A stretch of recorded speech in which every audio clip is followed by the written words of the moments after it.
एक रात अपने घर पर टीचर साक्षी अपने स्टूडेंट्स के एग्जाम पेपर चेक कर रही थी। तभी उसके पति संजय उसके बगल में आकर बैठ गया। संजय अपने मोबाइल में मस्त था, गेम खेल रहा था।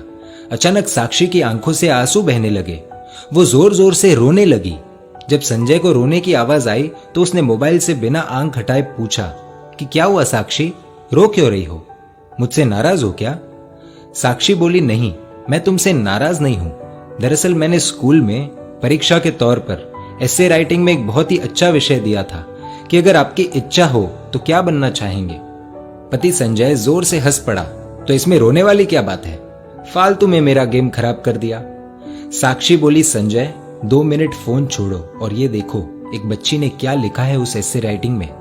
तुम खुद पढ़कर रो पड़ोगे। संजय ने कहा, अरे मैं थका हुआ हूं, प्लीज तुम पढ़कर सुना दो। साक्षी ने आंसू पोंछकर पढ़ना शुरू किया।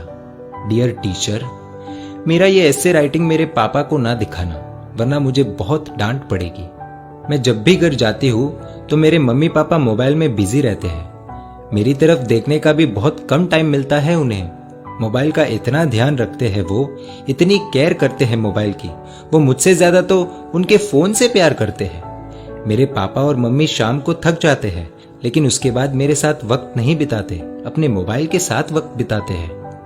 उनके पास उनके मोबाइल के लिए बहुत समय है, लेकिन मेरे लिए बिल्कुल भी समय नहीं है। मैं 3 बार बुलाती हूँ तो मेरी आवाज उन्हें सुनाई नहीं देती और मोबाइल की हल्की सी रिंगटोन भी बज जाए तो अपना काम छोड़कर मोबाइल देखते हैं। मेरी इच्छा होती है कि मेरे मम्मी पापा मुझे अपने हाथों से खाना खिलाएं, लेकिन खाना खाते वक्त भी उनके एक हाथ में मोबाइल ही रहता है।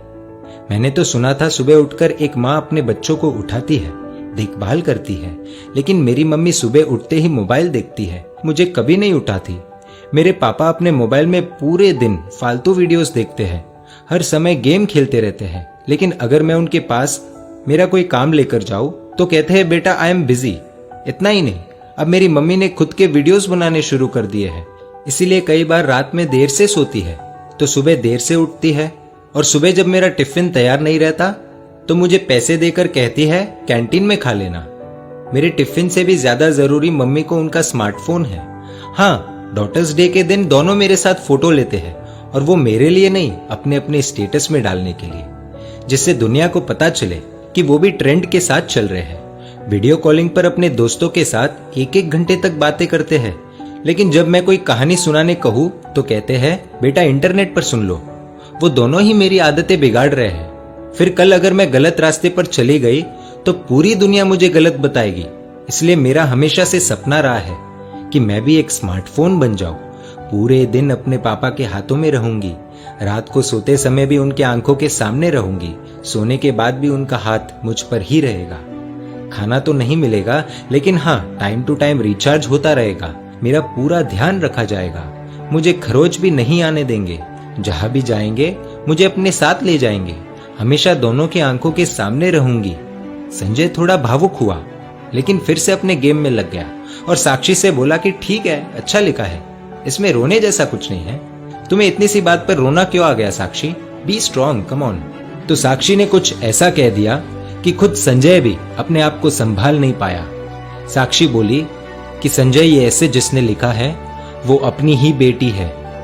दोनों के आंसू रुकने का नाम नहीं ले रहे। भागते हुए अपनी बेटी की बेडरूम में गए, देखा कि वो अपने मम्मी पापा की तस्वीर से लिपटकर सो रही है। ये दृश्य देखकर दोनों को रोना आ गया। साक्षी और संजय दोनों ने अपनी बेटी को नींद से जगाया।